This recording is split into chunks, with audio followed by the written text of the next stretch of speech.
Hey, Dawn, thanks for doing this. Kind of a rough start, maybe kind of a sloppy start, and then there was that lull at the end. But in between, you guys really took control of the game. Is it just a case of balancing the two, halves, I guess, or was that just Georgia's defense? I mean, Georgia's defense was pretty good. It sped us up, it disrupted us, and I mean, it took us a while to just kind of settle down and play a little bit more patiently. And once we did, I thought we did a really good job of just opening the lead up. But I believe our defense was the thing that allowed us to buy us some time in order for our offense to get going a little bit.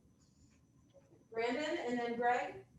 Hey, Coach, kind of a two-part question here, but in terms of your post play, I mean, how were you guys able to uh, get Staley and George's post players and foul trouble early on, take advantage, and then the second part I have here, like, so in terms of this Georgia team versus the team that y'all played at the end of last year, um, how much growth have you seen in Georgia over that? Yep. Okay. Um, well, Brandon, I mean, I think the fouls went both ways. I mean, they got us, they got Victoria in foul trouble early in the ball game. I mean, they had all of our guards with 2 fouls in the first half. Um, I think it was just that type of game in which it wasn't a smooth game. It was pretty, hard fought. And sometimes the defensive angles weren't there. So you kind of run into people. I just thought that, Aaliyah Boston was probably the one that draws the most attention. And she's probably the smartest one out there on the floor as far as not getting in foul trouble and kind of directing our team from the high post area. And I mean, Staley probably played a little bit more minutes than we would have liked her because she had 2 fouls in the second quarter, and we couldn't draw that third foul, and we were trying to do that, but we couldn't. But it was that kind of game where we were going to do anything that we could, both sides, to win the game. And as far as Georgia, I mean, Georgia's healthier. Obviously, Q Morrison is, I think, the heart and soul of their team. She's healthy. She's on the floor. She's playing extended minutes in a healthy body. Stadies is much improved. Her shot looks great. I mean, they have Michaela Coombs, who adds some depth. I mean, they're committed. They're committed to pushing the ball down the floor. And I just believe they're just a lot more accurate than they were at the end of last season. That's a tough team. They're going to beat a lot of teams. I mean, it was a tough win for us to come out of Colonial Life Arena with, and we've been very fortunate because, Georgia's much improved. Greg and then Keith. When you look at the stat sheet, 20 turnovers, but you limit them to 7 points off of those turnovers. Are you more encouraged by how the defense plays off that, or are you more frustrated with the 20 turnovers? I'm probably more frustrated with the 20 turnovers because they were, turnovers in which they're correctable, but they were ill-advised. I mean, if we just slowed down just a little bit, if we made adjustments to how the officiate, the right adjustment in how the officials were calling the play. I thought just a couple of charges that were called on us, we just started, pulling up. We just started changing our shots. We went less direct line drives to the basket and more just trying to improvise and not pick up a charge. So we have to do a better job at, at halftime I told them I'd rather you either direct line drive, get a bucket, or they call a charge. Sooner or later, maybe they'll get tired of calling it and let a bucket go here or there. But I just didn't want us to change our game as much as we did. But it was great that we defended our turnovers. Sorry. Keith and then Joe. Hey, Coach. Last year, you had Destiny Littleton leading the second team. How do you feel about the consistency of your bench play, and does that concern you at all as you move and get ready to really go in the meat of conference play to tune up for postseason? Our bench play has to play better, but they practice. I mean, they played like they practiced. I mean, it was. During the game, I'm just like, we can't get mad at you because this is how you performed yesterday, and the one day we had, the one prep day we had. So I hope that this is a wake up call for them just to play a lot better in our preparation, and then hopefully that will transition them into playing well during some games. Joe and then Matt. Coach, you mentioned a few moments ago that Aaliyah Boston was certainly the focus for Georgia, trying to stop her. Does that make it even more impressive that tonight Boston becomes the first in program history to secure a triple-double in a conference game? And what have you seen out of her play over the last few games that's been able to spark such a performance here at home tonight?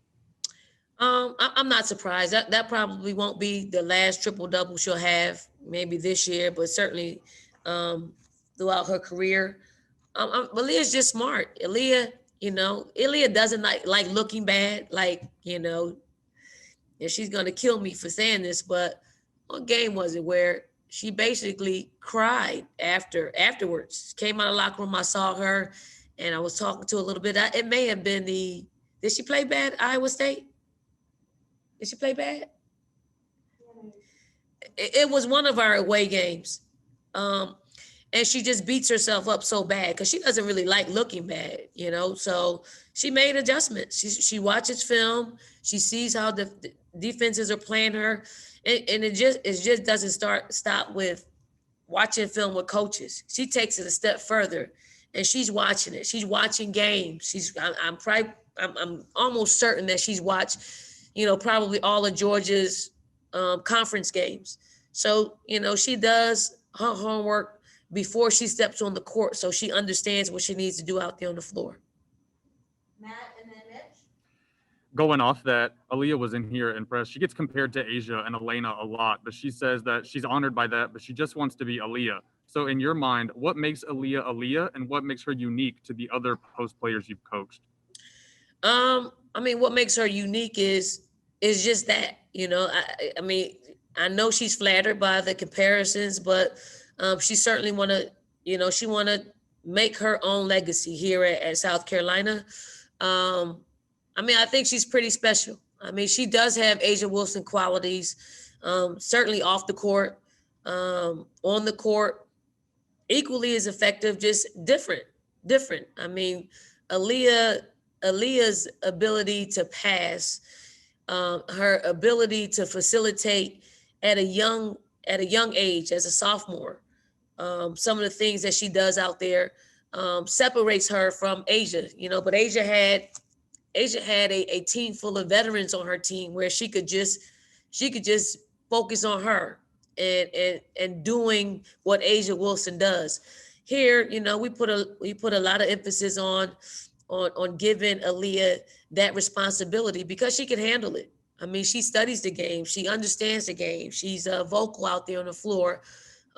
So although the numbers will be very comparable to Elena and Asia, they'll be a lot different, in that the facilitation part of it. Asia didn't have that until pretty much her junior, senior year. And Aaliyah's just kind of got it early. Mitch and then David. Coach, if I was to tell you before the game that, the other team would shoot 33%, they'd only hit one 3-pointer for the whole game, you'd probably be satisfied. Obviously, you guys had 20 turnovers yourself, didn't shoot too well yourselves. But what have you learned about this team and being able to adapt to the way teams are playing? You had to run on Monday, had to slow it down and grind it out today. That kind of feels familiar from 2019, 2020. Here, I'm our worst critic at times. Our offense wasn't as fluid as we would have liked, and Georgia had a lot to do with that. I'm super proud of our defense. I am. Our defense is doing its job. The whole Georgia 8-point quarter, the whole Georgia, I don't know what they shot from the field, minus the fourth quarter. You know, it wasn't 33%, minus the fourth quarter, which they shot, I think 46%. I thought we were in all plays and we got block shots. We were, you know, chasing them off the screens. We were in plays. We were scrappy. Those are the things that did not take place maybe a month ago that we're doing. So we can make adjustments to, you know, hopefully how we need to win basketball games when they take a certain aspect of our game away. David, and then we'll finish with Cam. Hey, Donna, off topic here, but a tweet popped up in the middle of the game that from the London Times saying that Tokyo is pretty much, at least they think they're going to have to cancel the Olympics. I was wondering if you had heard anything from the U.S. Committee or what your reaction is to that. I actually just saw somebody sent me that as I was, you know, waiting to do to do media, and I actually just screenshot it and sent it to Carol Cowan to see her thoughts on, you know, what kind of propaganda that is, or so I don't know. I mean, I talked to Carol today, and she did not bring anything up like that. So we'll have to wait and see. I hope that's not the case. All right, Cam, you're last. Go ahead. Hey, Coach, so you talk every game about this team still growing into their roles and trying to find that identity. On the defensive side of the ball, do you feel like this was the closest this team has played to what you want on the court in terms of the ability to control tempo and force the turnovers they were able to? I mean, I thought that the last three games, we moved the needle a whole lot from a defensive standpoint.